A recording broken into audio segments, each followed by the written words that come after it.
Okay, guys. So, chapter 3.3. So, this is the nuts and bolts of taking a look at chemical bonding and dealing with molecules. Everything we've done so far is to be able to come up with a reasonable picture of what the molecule does.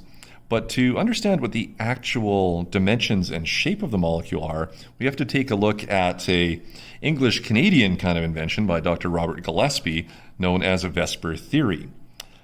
VSEPR theory is a theory that talks about how electrons don't really like each other. Negative electrons should repel from other negative electrons. Whether they're bonded or lone pairs shouldn't matter. All right, if we're trying to pack electrons in and around a sphere that is a central atom, then we should find that these electrons will always repel to the farthest point away from one another. This would, of course, reduce the amount of electrostatic repulsion and lead to a more stable molecule. So, VSEPR theory, all right, pronounced that way, VSEPR theory, stands for valence shell electron pair repulsion. And it just says that electron pairs are going to take up maximum space around that central atom, spreading out as far apart as they can to minimize the electrical repulsion. So the theory, good multiple choice test question fodder here, guys, all right, is that valence electrons around the central atom are the most influential in its shape. Valence electrons are paired in molecules and ions, either as bonded pairs or lone pairs. Bonding pairs and lone pairs are treated equally. They're still electrons, and therefore they still repel each other. Valence electron pairs will therefore have an electrostatic repulsion on each other, and the molecular shape will be determined by the positions of these electrons when a maximum distance apart is achieved. Now, normally I would have you guys working with molecular model kits and such to do this. All right, but if you're stuck learning at home and having to watch these videos, then I'm going to have you go to this website right here. If you're working on the digital notes, you just have to click it. If you're working off printed notes, you have to take a few keystrokes to type this in and go to it. This is an interactive molecular model kit, and it will help, help you build the molecules one bond and one lone pair at a time. All right, so it works really, really well. And it is pretty intuitive. Play around with it for a couple minutes, and you'll have it figured out. Excuse me.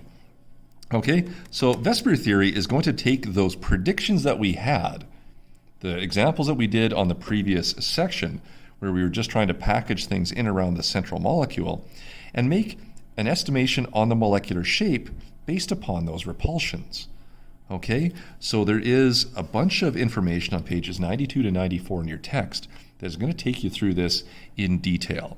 I'm going to take you guys through it as well, one step at a time, but please make sure that you're looking at the textbook, that interactive website, and these examples as we go through it, because VSEPR is one of the two biggest things that we do in this particular chapter. The goal here is to be able to predict what a molecule looks like, and so VSEPR theory tells us where various bonded and lone pair electrons will be in order to know these shapes. Okay, so this is another copy of the table that is described on pages 92 to 94. And so we're just going to go through an example each, kind of talking about what's going on. You can certainly read through the various sections again in that textbook reading, and you can also try and build these things digitally with this website. So BeH2 is our first example here. All right, beryllium is group 2A, hydrogen is group 1A. All right, so if we take a look at the number of electrons we have, I have 2 electrons with beryllium plus another 2 with hydrogen for a total of 4.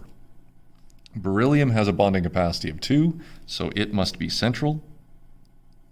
And now I have to attach those 2 hydrogens, 1 and 2. It took 4 electrons to do that, so I've used them all. Check your duets and octets. All right, hydrogen has 2, hydrogen has 2 here, so hydrogen's good.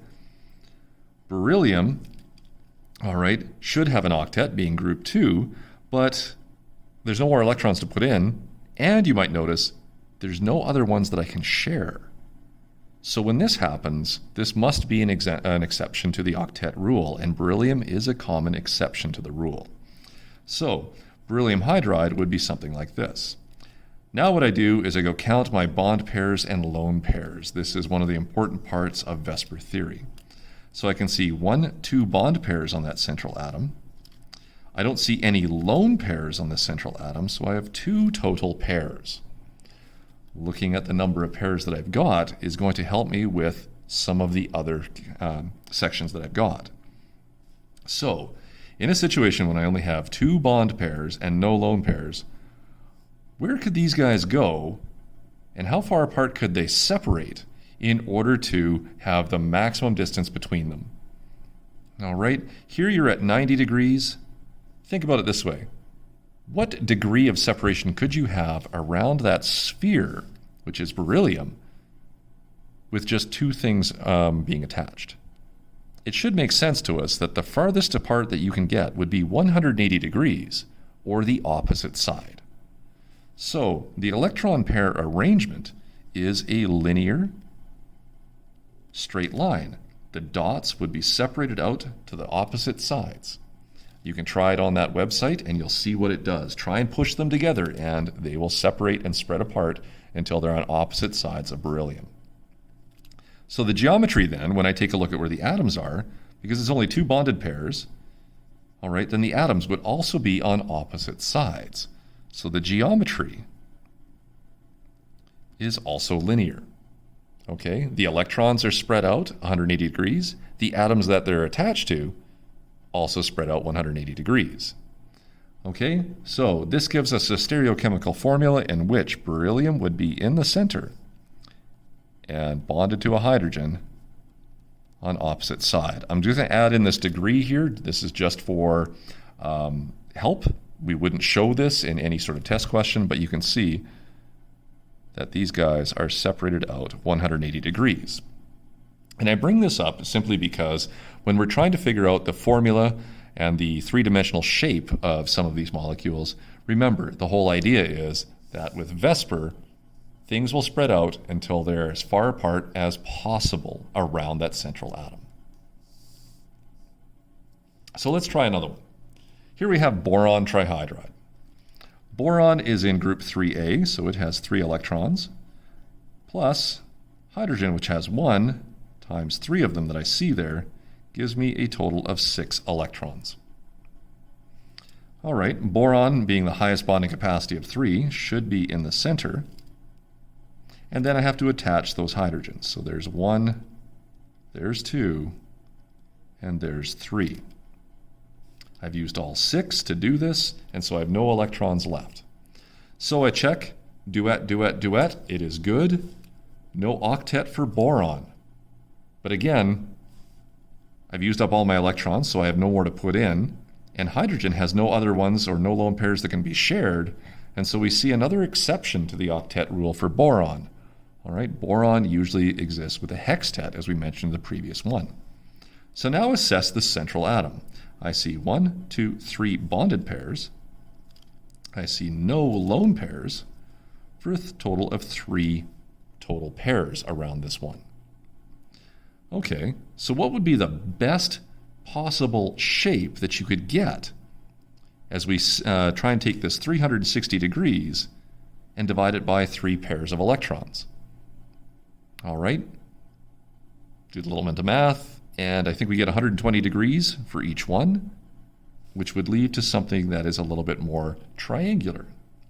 Okay, so the electron pair arrangement is something known as trigonal.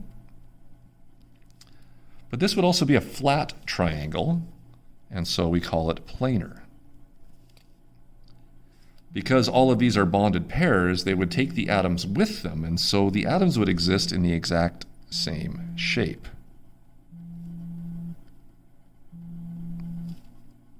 Okay, and so what does this look like as a formula? Well, there's my boron in the middle. There's that one hydrogen that was at the bottom. I just have to spread these out a little bit more and create that trigonal or triangular shape in which any 2 here are separated out by 120 degrees. Now, as I look at these, the more things I have to pack around the central atom, the closer they should get in degrees of separation. 2 things can be spread out 180 degrees. 3 things, the farthest apart I can push them is 120.